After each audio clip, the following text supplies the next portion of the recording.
Bonsoir à tous, très heureuse de vous retrouver pour une nouvelle édition du 19h en ce jeudi de l'Ascension. Nous serons dans quelques instants en Andorre au jeu des petits États d'Europe. Nous ferons le point sur les résultats de la délégation monégasque et nous suivrons 4 secouristes de la Croix-Rouge de Monaco mobilisés sur l'événement.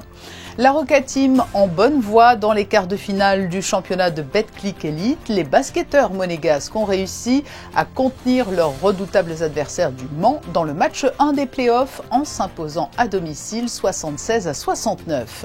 L'histoire d'une rencontre dans le dernier numéro de sa newsletter Marguerite, la journaliste spécialiste des familles royales et princières Isabelle River revient sur ce 6 mai, il y a 70 ans, lorsque Grace Kelly était accueillie pour la première fois à Monaco par le prince Régnier. Elle sera notre invitée. 2 jeunes élèves de l'académie Régnier 3 vont monter sur scène au mois de juillet au Corrégie d'Orange. Nous étions dans les coulisses de leur répétition. La clôture du concours Océano pour tous, des enfants venus de plusieurs pays du bassin méditerranéen étaient réunis ces 2 derniers jours au musée océanographique avec une marraine engagée, Estelle Lefébure. Le directeur de l'Institut audiovisuel Vincent Vatrican viendra nous présenter le ciné-concert qui vous attend vendredi à 20h à la salle Garnier autour du film La Nouvelle Babylone, sans oublier un détour par l'école Saint-Charles qui organisait hier sa kermesse annuelle. En Andorre, la délégation monégasque poursuit sa récolte de médailles. Aujourd'hui, en fin d'après-midi, le compteur affichait 28 médailles, dont 8 en or avec une belle moisson de la gymnastique, de la natation et du judo. 11 médailles en argent et 9 en bronze. Monaco est remonté au 5e rang des nations participantes et en coulisses, le dispositif de premier secours peut compter sur le soutien d'entités étrangères venues prêter main forte aux organisateurs. C'est le cas de la Croix-Rouge monégasque qui est représentée sur place. Le reportage d'Émilie Rousseau et Sylvain Péroumal. C'est un appui humain bénéfique qui illustre les excellentes relations entre différentes sociétés du célèbre mouvement fondé il y a plus de 160 ans. En Andorre, au jeu des petits États d'Europe, 4 bénévoles de la Croix-Rouge monégasque sont venus renforcer le dispositif premier secours mis en place par les organisateurs. Un chef d'intervention et 3 équipiers secouristes répartis sur les différents sites de compétition. On peut intervenir soit sur le public, soit sur les sportifs. Donc ça, c'est à la diligence des médecins et du SMUR Andorre. Donc on est positionné le matin, on a un débrief et on nous positionne selon la demande du service médical. Une mission de solidarité dans le même esprit des Jeux qui illustre parfaitement l'amitié qui lie la Croix-Rouge monégasque à celle de la Principauté d'Andorre. Les équipes avec qui nous travaillons actuellement étaient avec nous lors du Grand Prix de Formule 1. Donc, la Croix-Rouge, c'est une grande famille. Nous travaillons en collaboration avec plusieurs Croix-Rouges européennes. Et, donc, aujourd'hui, nous ont sollicité pour les Jeux des petits États.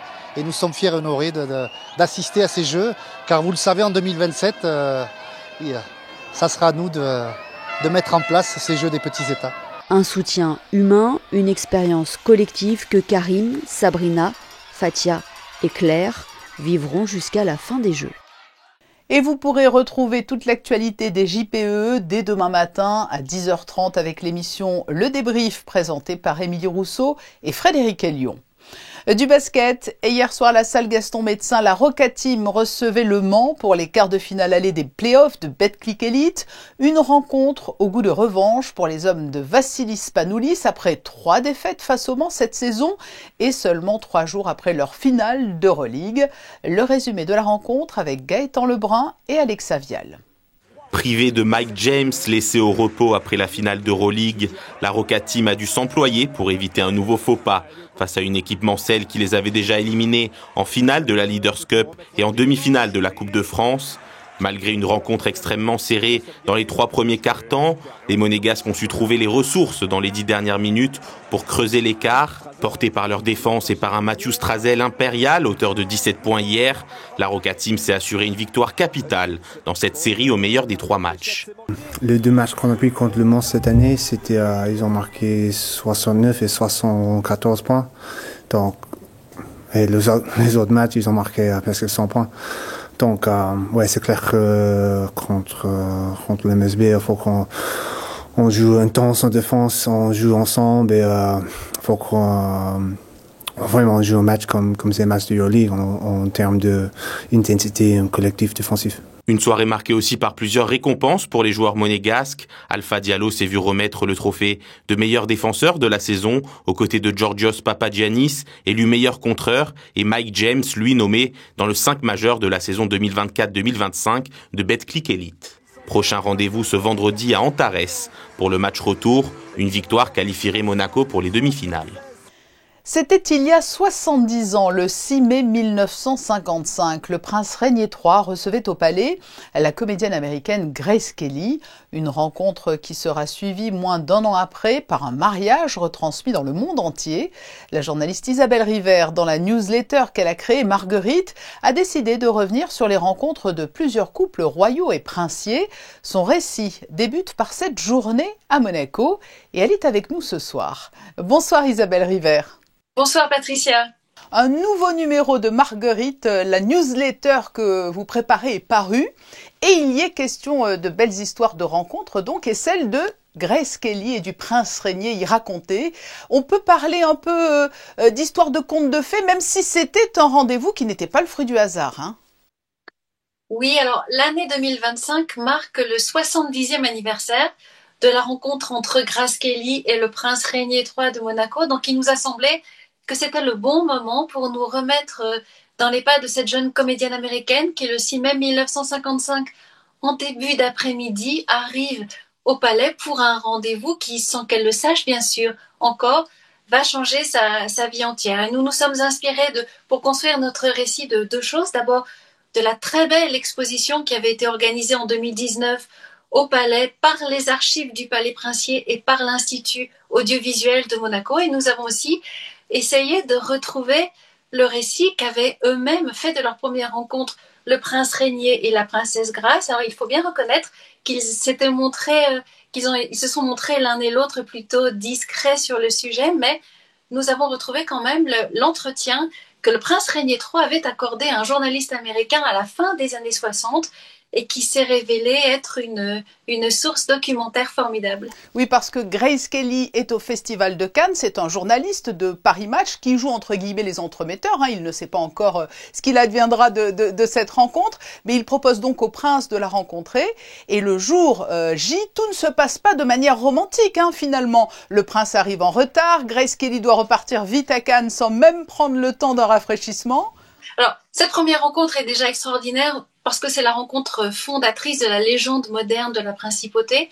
Mais il m'a aussi toujours semblé, et vous venez de le souligner très justement, qu'il y avait deux lectures possibles de l'événement, suivant que l'on croit plutôt à la bienveillance du hasard ou plutôt à la destinée. Parce qu'il y a d'abord cette rencontre qui était tout à fait imprévue entre Grace Kelly et ce journaliste de Paris Match, Pierre Galante, qui lui anticipe un scoop, connaît un peu Rainier III et propose à Grace Kelly de manière tout à fait improvisée d'organiser un rendez-vous pour le lendemain. Et le jour même, Rainier a prévu de donner à déjeuner dans sa résidence de Saint-Jean-Cap-Ferrat et il a prévenu Grace et son entourage qu'il risquait d'être en retard mais qu'il ferait tout pour être à l'heure.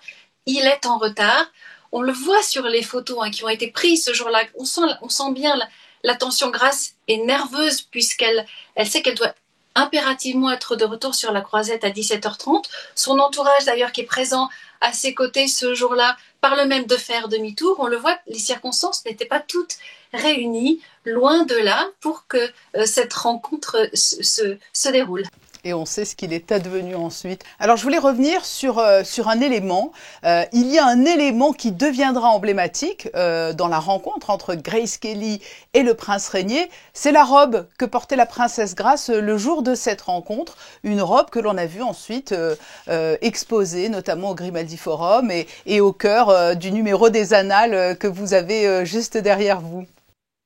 Oui, alors ce qui est assez amusant là encore dans cette histoire, c'est que c'est une robe que Grace n'aime pas beaucoup, qu'en tout cas toutes ses amies détestent, elles lui ont dit d'ailleurs, elles lui ont dit surtout ne porte cette robe que si tu décides de te rendre à une fête costumée. Mais il se trouve que ce jour-là, ce 6 mai 1955, eh bien il y a une panne d'électricité sur la Riviera et la robe de thé qu'elle avait initialement prévu de porter pour son premier rendez-vous avec le prince Rainier III est complètement froissée. Cette robe ne peut pas être repassée et donc son amie Gladys de Ségonzac, qui est là avec elle, n'a à lui proposé que cette robe noire imprimée de très grosses fleurs jaunes, roses et vertes. Elle le dira elle-même, elle va avoir du mal à chasser de son esprit pendant toute sa rencontre avec le prince Régnier ce que lui ont dit ses amis sur cette robe qu'elle juge affreuse, etc. Mais elle se dit, elle-même n'accorde pas une importance particulière à ce rendez-vous, elle en ignore évidemment la portée, et donc elle se dit que de toute façon, une fois le rendez-vous terminé, une fois le reportage paru dans Paris Match, puisque c'est dans ce but que cette rencontre a été organisée, eh bien c'est pas grave, les photos et la robe elle-même tomberont dans l'oubli. Il y a donc la rencontre entre Grace Kelly et le prince Régnier dans ce nouveau numéro de Marguerite, mais quels sont les autres couples qui y figurent ? Ces premières rencontres de couples régnants sont souvent de très belles histoires. Et je voudrais juste dire qu'à l'intérieur donc, de ce numéro qui s'appelle Première rencontre, qui s'ouvre sur la rencontre entre Grace Kelly et le prince Régnier III, nous parlons aussi de deux autres princesses, dont l'une que je connais bien, la future reine Victoria, qui fait la connaissance de son futur mari, le prince Albert, alors qu'elle n'a que 17 ans. Et quelques années plus tard, Victoria et Albert vont pourtant former ce couple particulièrement emblématique de la royauté britannique, un couple dont on peut même dire qu'il va sauver la monarchie qui sort à ce moment-là d'une période particulièrement chahutée, particulièrement troublée de son histoire. On vous écoute et on vous lit, Isabelle Rivert, toujours avec beaucoup de plaisir depuis de nombreuses années. Après avoir publié dans des magazines comme Point de Vue ou Gala ou écrit des ouvrages, vous avez choisi aujourd'hui ce format de la newsletter. Pour quelle raison et pourquoi Marguerite, ce prénom? Ce sera ma conclusion. Alors Marguerite est un prénom royal depuis la nuit des temps. C'est un prénom qui était porté par l'épouse de Saint-Louis. C'est un prénom qui est donné dans de nombreuses familles régnantes, que ce soit en France, mais aussi en Grande-Bretagne, où le prénom est changé en Margaret, aussi Margarita, etc. Donc c'est vraiment un prénom féminin royal depuis la nuit des temps. Et j'ai choisi ce format newsletter parce que c'est un format qui est aujourd'hui très prisé par le lectorat. Marguerite est une newsletter gratuite en français qui raconte les royautés du monde, les royautés d'hier, mais aussi les royautés d'aujourd'hui, et qui met régulièrement en lumière l'univers, le rôle, la place des femmes dans l'histoire et dans la vie quotidienne de ces royautés. Et Marguerite parle très régulièrement, donc bien sûr, de la princesse Grace. Merci Isabelle Rivert d'avoir accepté notre invitation pour évoquer ce nouveau numéro de Marguerite, votre newsletter, à laquelle nous vous recommandons à vos téléspectateurs de vous abonner, tant la plume de son auteur est agréable et les histoires qui y sont racontées passionnantes. Merci Isabelle. Merci à vous. Une trentaine de jeunes de l'Académie Régnier III va vivre une incroyable expérience fin juillet. Ces jeunes vont monter sur scène pour chanter en chœur au Corrégie d'Orange. Les élèves de l'Académie sont en pleine répétition afin d'être prêts le jour J, comme vous allez pouvoir le constater dans ce reportage de Fabien Bonilla, Arnaud Humbert et Clélia Renaud. Our teachers say that ignorance will always track us down, it's like a nagging cough. 34 élèves du CE2 à la seconde se retrouvent à l'Académie Régnier III pour des répétitions. Pour la deuxième fois de son histoire, le chœur d'enfants de l'Académie Régnier III sera invité au Corrégie d'Orange le 25 juillet. Ces jeunes seront sur la scène du mythique théâtre antique d'Orange sous la direction musicale de Kazuki Yamada. Ils partageront cette scène avec l'Orchestre Philharmonique de Monte-Carlo et le Chorus of City of Birmingham Symphony Orchestra. Ils interpréteront une œuvre musicale grandiose, le Liverpool Oratorio de Paul McCartney et Carl Davis, créé en 1991. L'oratorio a été composé pour orchestre, chœur, soliste et un chœur d'enfant. Donc voilà, le chœur d'enfant va interpréter la partie qui leur est dédiée. Ils seront 34 là-bas. Quasiment tous ont pu se libérer pour cet été, pour cette belle aventure. C'est pas très difficile sur le plan musical. C'est assez exigeant sur le plan vocal, parce qu'il y a des notes un peu tendues, des tessitures que les enfants n'ont pas forcément l'habitude de chanter. Mais voilà, ça nous donne aussi l'opportunité de travailler. Ces 34 chanteurs du chœur d'enfants de l'Académie répètent depuis environ 2 mois à raison de 2 séances par semaine d'1h30 chacune, avant le jour J, devant près de 9000 personnes. Avec le copain, on va un petit peu visiter la ville, chanter, découvrir ce que ça fait d'être regardé par plusieurs personnes. Je pense que ça va être génial. Je sais qu'il y a beaucoup de personnes qui vont venir. Le théâtre d'Orange, c'est super grand. Et la partition, oui, elle est quand même assez grosse, du coup on a beaucoup travaillé. Et je pense que ça va être quelque chose d'incroyable. En plus de partir hors de Monaco, c'est quelque chose qu'on n'a pas fait souvent, du coup ça va être bien, je pense. Je suis déjà allée à Orange une fois et c'est hyper grand et j'ai hâte d'y retourner. Le chœur d'enfants de l'Académie Régnier 3 sera donc sur la scène des Corégies d'Orange le vendredi 25 juillet. Après cela, vous pourrez les retrouver à Monaco 2 jours plus tard, le 27 juillet, dans le cadre des concerts du Palais Princier, délocalisés pour l'occasion au Grimaldi Forum. 1, 2... En un árbol tocando el tambor. Que sí, que no. Les mers et océans ont trouvé leurs jeunes ambassadeurs venus de France, de Monaco, mais aussi d'Italie, d'Espagne, de Grèce, d'Algérie et de Malte. Une quarantaine d'élèves s'est réunie au musée océanographique mardi et mercredi à l'occasion de la clôture du concours Océano pour tous. Un reportage de Gaëtan Lebrun et Alexa Vial. Un concours éducatif qui, depuis 11 ans, sensibilise les élèves à la protection des océans, en particulier ceux qui en sont éloignés. Accompagnés tout au long de l'année scolaire, ces jeunes élèves ont mené de véritables projets scientifiques et créatifs pour mieux comprendre la mer et surtout apprendre à la préserver. Nous avons réalisé un projet sur la Posidonie, car c'est une espèce que très peu de personnes connaissent. L'année dernière, on a fait aussi un sondage sur la pollution sonore, c'est la même chose, sauf que là, on a changé de thème. Et on a vu aussi que beaucoup de personnes ne connaissent pas la Posidonie et les services qu'elle nous rend, par exemple, elle nous rend plus d'oxygène que les arbres. Elle a plus de 26 rôles dans la Méditerranée, donc elle est très importante. En fait, il y en a, ils ne se rendent pas compte des conséquences qu'il y a dans la Méditerranée.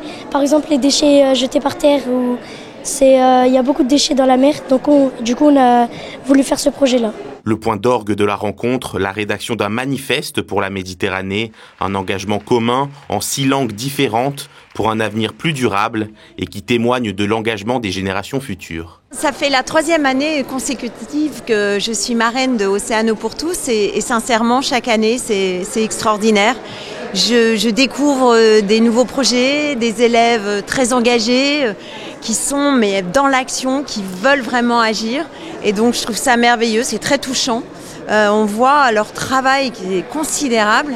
Et sincèrement, moi je suis très fière de faire partie de ces ambassadeurs de l'océan. Soutenu par de nombreuses fondations, le concours a déjà touché plus de 750 élèves cette année et récolté plus de 450 000 €.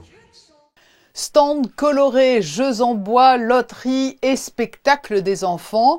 L'école Saint-Charles n'a pas dérogé à la grande tradition des kermesses de fin d'année, mais derrière tous ces incontournables, c'est un système éducatif, familial et associatif qui s'est activé pour créer du lien. Voyez ce reportage de Léa Dutrouille, Alexandra Marangoni et Clélia Renaud. La kermesse commence à peine que la cour de l'école résonne déjà de cris joyeux des enfants. Devant les stands, on patiente pour une pêche au canard, une part de gâteau maison ou une barbe à papa. Ici, pas de manège tape à l'œil, mais une fête simple, locale et pleine de souvenirs à fabriquer. Une très très grosse journée, c'est beaucoup d'organisation sur plusieurs semaines, voire plusieurs mois. Cette kermesse représente déjà pour les enfants beaucoup de sourires et une grosse attente parce qu'ils sont vraiment contents, ils attendent ce jour avec impatience. Il faut savoir aussi que la section des parents d'élèves de Saint-Charles nous a beaucoup aidés, ils nous suivent souvent sur des projets et ils nous aident aussi le jour de la kermesse, donc ça permet aussi de créer des liens et c'est très intéressant. Parents bénévoles, institutrices, costumées, associations, chacun joue son rôle dans cette kermesse orchestrée comme un petit monde en miniature. Notre stand aujourd'hui, c'est un escape game qui est dirigé par David surtout parce que c'est lui le maître des lieux. Moi, je ne fais que appeler les élèves et puis leur remettre des petites récompenses. Ça consiste à, ils ont 30 minutes pour trouver la combine pour empêcher que le bac explose. Donc il y a des petites combines, des petites astuces, des codes et tout ça c'est tout lié et ils ont 30 minutes pour trouver l'énigme. Voilà. Donc les parents sont là parce qu'ils ont besoin d'aide aussi, de réflexion, c'est un travail collectif et en même temps on trie, on joue en s'amusant. S'amuser entre amis, ça les enfants l'ont bien compris. J'aime bien, j'aime toujours la kermesse, j'aime gagner. Ouais. C'est la meilleure chose qu'on fait toute l'année de l'école. Moi aussi. Vous avez participé à un jeu, une activité en particulier? Oui, on participe toujours toutes les années à 3 fois tous les jours. Oui, ça c'est très très très amusant. Et pourquoi ça te plaît autant Parce que quand on gagne un jeu, on gagne des points et après on va déposer ces points là-bas en salle polyvalente et on va gagner des jeux qu'on va apporter à la maison. Des fois c'est bien de perdre mais de gagner. Et le plus important c'est que tu te fais plaisir à ce moment du mois. Et que tu t'amuses. Être avec mes amis, j'adore. Il faut se retrouver et tout. Et les jeux, j'adore. C'est un moment que tu attends chaque année? Oui, vraiment. Moi aussi, c'est comme elle parce que ici, on peut retrouver des amis, s'amuser, faire des jeux ensemble et gagner des lots. Et puis, quand on sera parti de l'école, qu'on sera au collège, on pourra revenir, ça nous fait des souvenirs. La kermesse de l'école Saint-Charles était donc l'événement à ne pas manquer hier. Un très joli rendez-vous demain soir à 20h à la salle Garnier. L'Institut audiovisuel propose avec l'Orchestre philharmonique de Monte-Carlo un ciné-concert sous la direction de Frank Strobel autour du film La Nouvelle Babylone. Vincent Vatrican, le directeur de l'Institut, nous le présente. Il est interviewé par Fabien Bonilla. Vincent Vatrican, bonsoir. Bonsoir Fabien. Et si on parlait de La Nouvelle Babylone, c'est un film muet russe de 1929 sur la Commune de Paris, donc fin du 19e. De quoi parle ce film? Quelle est l'histoire? De la Commune de Paris. Je viens de le dire. De la guerre de 70. Ouais. C'est une histoire d'amour? Impossible, c'est un Roméo et Juliette? Oh non, je dirais pas ça comme ça, moi. Je dirais quand même plutôt... donc il y a deux personnages dans deux camps différents qui... C'est ça. Oui, qui s'aiment. Et c'est cette disparité, puisque les Français partent au front la fleur au fusil, mais vont être écrabouillés. Et le film met évidemment dans la balance la vision bourgeoise contre la vision populaire. C'est un film muet, et rappelons aussi aux téléspectateurs que si on l'a choisi, c'est un ciné-concert. Voilà, il sera donné ce soir-là en ciné-concert avec le Philharmonique de Monte-Carlo. On reprend les airs musicaux qui étaient diffusés, projetés à l'époque, ou c'est totalement différent? C'était la première musique de film écrite par Shostakovich. Dmitri Shostakovich, dont on célèbre le cinquantenaire. Donc c'était le choix conjugué avec l'orchestre, puisqu'il sera largement célébré cette année de proposer ce film qu'on avait donné il y a un peu plus de 20 ans, je crois, dans le cadre du Printemps des Arts. Mais depuis, copie restaurée, ça sera l'orchestre au grand complet, ce qui n'avait pas pu être le cas il y a quelques années quand ça avait été donné à l'auditorium. Là, on sera à Garnier. Ça sera les conditions optimales pour la présentation de ce film qui est un grand moment de cinéma. Je vous propose donc d'aller voir La Nouvelle Babylone. Merci Vincent. Merci Fabien.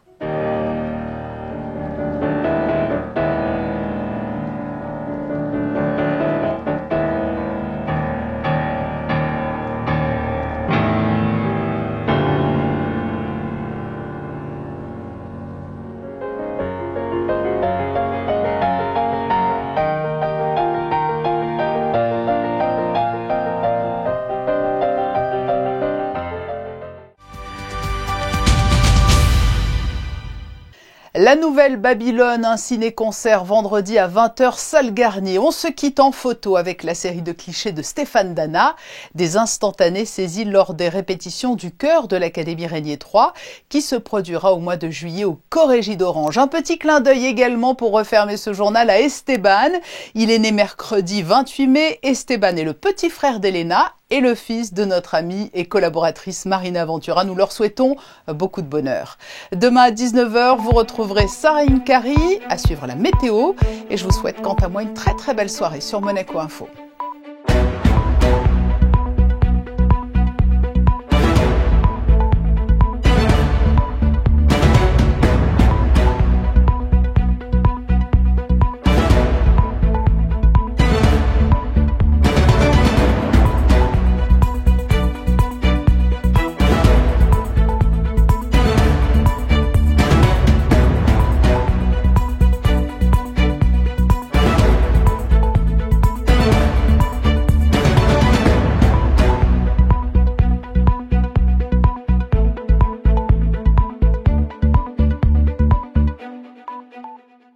Retrouvez la météo avec Suisse Courtage, votre partenaire de confiance en assurance à Monaco. Protection sur mesure pour particuliers et professionnels. Bonsoir à tous. Demain, à l'approche du mois de juin, nous bénéficierons d'une météo estivale. Le ciel sera dégagé, sans risque de pluie. Les températures oscilleront entre 20 degrés le matin et 25 degrés l'après-midi. 34 pour le ressenti en plein soleil. Une journée idéale pour profiter de la plage si vous le pouvez. Sinon, il faudra attendre le week-end et rassurez-vous, il sera tout aussi clément. Enfin, jetons un œil sur le calendrier. Ce vendredi 30 mai, nous fêterons la Saint-Ferdinand et célébrerons la journée mondiale de la sclérose en plaques, une initiative permettant de sensibiliser le public à cette maladie complexe et à soutenir les personnes touchées. Belle soirée à tous sur Monaco Info. C'était la météo avec Suisse Courtage, votre partenaire de confiance en assurance à Monaco. Protection sur mesure pour particuliers et professionnels.